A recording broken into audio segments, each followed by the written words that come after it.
Halo sahabat ya, salam hebat luar biasa. Selamat datang di channel Komis Bisa, anak Indonesia pasti bisa.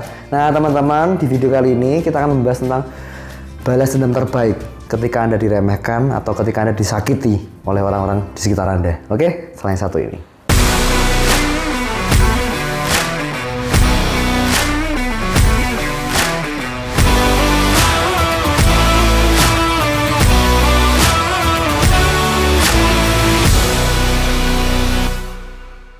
Guys, Anda pernah nggak sih merasa tersakiti, ya, merasa diremehkan, merasa dihina atau dicemooh oleh orang-orang di sekitar Anda, gitu kan? Ketika kita mulai lagi merintis bisnis, atau mungkin kita lagi mulai dari bawah, atau bahkan ketika kita sudah di atas, itu pun masih ada yang meremehkan, atau mungkin ada yang menghina kita. Nah, kita nggak bisa kontrol orang lain, ya kan? Kita nggak bisa kontrol mulutnya orang, tindakannya orang, perilakunya orang. Yang kita bisa kontrol adalah hati kita. Nah, sekarang bagaimana? Pertanyaannya, balas dendamnya seperti apa Pak Vino? Saya tuh jengkel, ya kan, saya tuh emosi kalau lihat orang itu, saya pengen buktikan kepada dia. Nah, ini kata-kata pembuktian ya. Ada yang berkata kepada saya, balas dendam terbaik adalah membuktikan kepada mereka. Saya punya satu cerita teman-teman, ini cerita saya pribadi. Ya, ketika mungkin saya diremehkan atau waktu saya merintis usaha saya, banyak orang yang ngomong, wah Pak Vino ini bisnisnya apa? Ada yang ngomong penipuan, ada yang ngomong, jualan seperti itu, gitu kan, jualan barang-barang nggak bergengsi, jualan, ya itulah apapun itu, jualan mereknya nggak jelas, ya apapun itulah.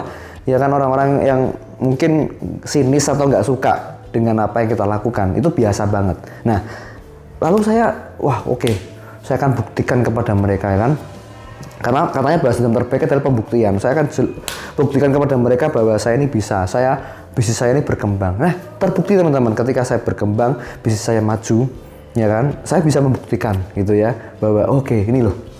Mereka akhirnya mereka tercengang dan mereka, wah betul juga ya. Kenapa dulu kok saya menghina Vino ini kan ya. Tapi teman-teman, hati saya pun tetap nggak akan puas gitu ya. Hati saya yakin dan percaya setiap manusia ketika kita melakukan pembuktian itu cuman awal aja. Itu bukan menyelesaikan masalah. Itu cuman ya sebagai langkah awal Anda, tapi menurut saya itu bukan jadi solusi. Jadi ketika saya melakukan itu pun itu tidak menjadi solusi buat saya untuk merasa tenang, merasa damai dalam hidup saya. Enggak. Karena ya buat apa kita membuktikan, atau mungkin bahkan motivasi kita cuma membuktikan.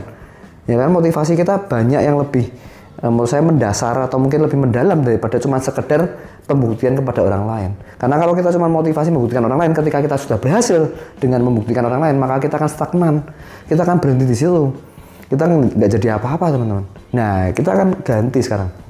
So Pak Vino, apa balas dendam terbaik supaya kita bisa menunjukkan ke orang lain atau mungkin membalas dendam orang lain yang menyakiti kita?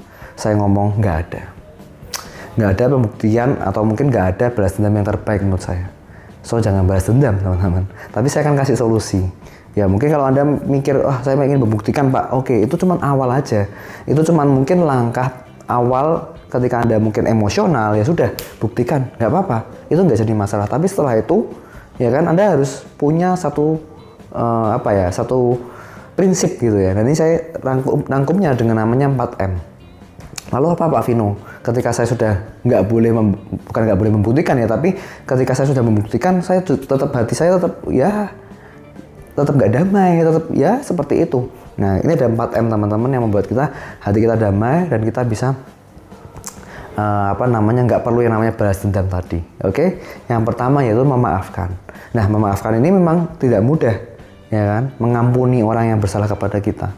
Nah, itu memang nggak mudah teman-teman. Kalau mudah, semua orang bisa, ya semua orang yang namanya perang nggak ada gitu kan. Yang namanya perselisihan itu nggak ada, karena mudah sekali memaafkan. Tapi kita perlu latih. Karena pada dasarnya manusia ini pasti punya salah. Kita pun juga punya salah kan. Nah, kalau kita mungkin pernah dimaafkan orang lain, pernah diampuni oleh orang lain, maka kita harus mengampuni orang lain juga, ya kan, yang mungkin pernah bersalah kepada kita. Nah, kita berusaha belajar. Pertama kita harus mengampuni orang lain dan mengampuni diri sendiri, ya kan. Kalau misalnya kita pernah ada salah terhadap diri kita sendiri nih, kita selalu mensabotase diri kan, gara-gara saya gini, ya kan, saya ini memang nggak bisa, nah itu nggak boleh teman-teman, itu sabotase diri. Jadi kita harus maafkan juga orang lain, maafkan diri kita. Yang kedua teman-teman, yaitu kita harus menyembuhkan diri. Healing. Kita harus healing, menyembuhkan diri. Gimana Pak Firman menyembuhkan diri? Banyak hal. Tadi yang pertama, memaafkan itu salah satu cara supaya kita bisa menyembuhkan diri. Ya kan? Yang kedua, kita bisa healing dengan berbagai cara. Misalnya Anda rekreasi lah, ya kan? Atau mungkin Anda ngobrol dengan teman-teman yang positif.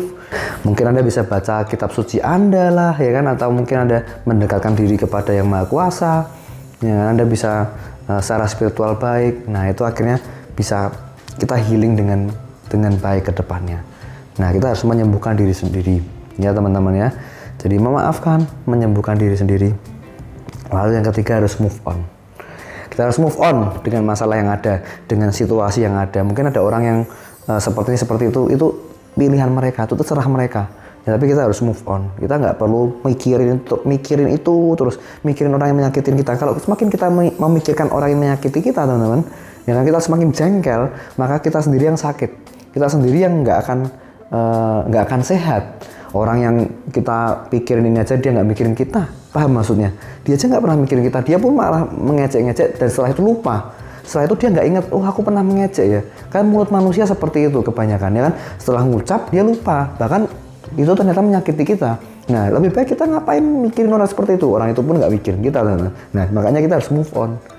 So, move on ini mungkin kata-kata yang sangat mudah diucapkan ya, tapi tidak mudah dilakukan. Saya pun pernah mengalami, ada orang yang sangat menjengkelkan, ada orang yang mungkin menyakiti kita, ya kan? Dia pun nggak tahu kalau dia menyakiti, mungkin dia biasa-biasa aja, happy aja, have fun aja, gitu kan? Dia senyum-senyum aja gitu. Padahal dia setiap kata-katanya dia itu menusuk atau mungkin bahkan menyakiti hati kita.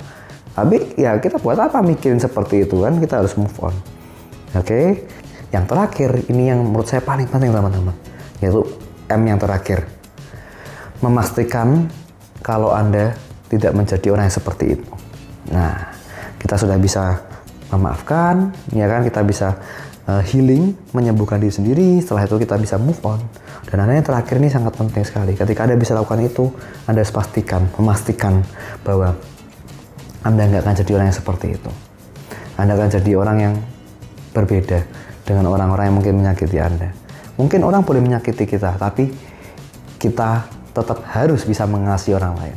Ya, tetap bisa berbuat sesuatu yang baik, ya kan, yang bermanfaat buat orang lain. Nah, itu pilihan kita masing-masing. So, dengan kita melakukan 4M ini, kita lepas dari namanya balas dendam. Untuk pembuktian Anda silahkan, kalau Anda membuktikan, itu pun menurut saya masih positif ya, masih positif.